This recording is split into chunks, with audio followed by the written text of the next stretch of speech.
What's up mga kadulo po? So, magandang hapon sa inyo lahat mga kadulo. So, kahit paano mga kadulo, ito yung kapaligiran natin, oh. So, meron lang tayo guys pasalubong sa aking mga kapatid po ngayong hapon kasi nag-aaral po tayo kanina mga kadulo. So, yun, oh. So, ito pala guys yung aking mga kapatid po. Yun, oh. Ito guys yung aking kapatid. Ano masabi sa akin, oh? Meron kang papa. Salamat po. Ikaw, halika dito. Ito guys yung mga kapatid ko. Magtatanong mga kadulo kung ilang kayo magkakapatid. Palo kami guys magkakapatid po. Yan o. Ano masabi sa akin? Salamat po Sa papa. Yan o. Yan tayo papa. Merienda na lang ama.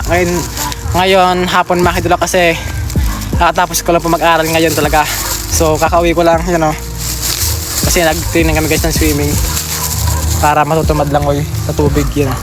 Ang sabi sa akin na ito guys yung isa pong Salamat po kaya sa pagkain. yung iba hindi ko napakita mga kadulo kasi wala rin dito, and yun bilang isang panganay ay patuloy pa rin tayong mga kadulo tumutulong sa abot ng aking mga kaya, you know. So pamirinday natin ngayon mga kadulo para kahit paano hindi sila magutom.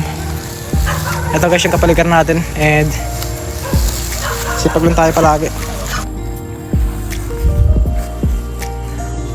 So yan mga kadulo po, so pinakain natin guys yung kapatid ko ngayon hapon mga kadulo kasi para sa akin hindi pa rin po susuko. Nag-aaral tayo mga kadulo, sariling sikap tayo guys, nag-aaral po and nagtatanong guys kung may magulang po sila. Meron tayo guys magulang mga kadulo kasi yung trabaho ng papa ko mga kadulo is construction nga po, and yun hindi kami kaya pag-aralan ng magulang ko mga kadulo, kaya po bilang panganay ay nagsikap na po ako nagbarat na po ako ng buto. Simula po nung 15 years old pa lang po ako mga kadulo, hanggang 12 years old nagtatrabaho na po ako sa palayan, at kahit saan mga kadulo nag-extra na po ako.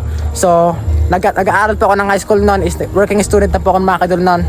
So yun, lahat ng nakuha natin, lahat ng kinakain ko sa nung panahon na high school ako nagtatrabaho mga kadulo, sarili ko pagsisikap yon, at saka hangad ko lang matulungan yung aking pamilya mga kadulo at aking magulang kaya yun, para sa akin hindi pa rin po sumusuko, at saka isa po akong breadwinner sa aming pamilya po.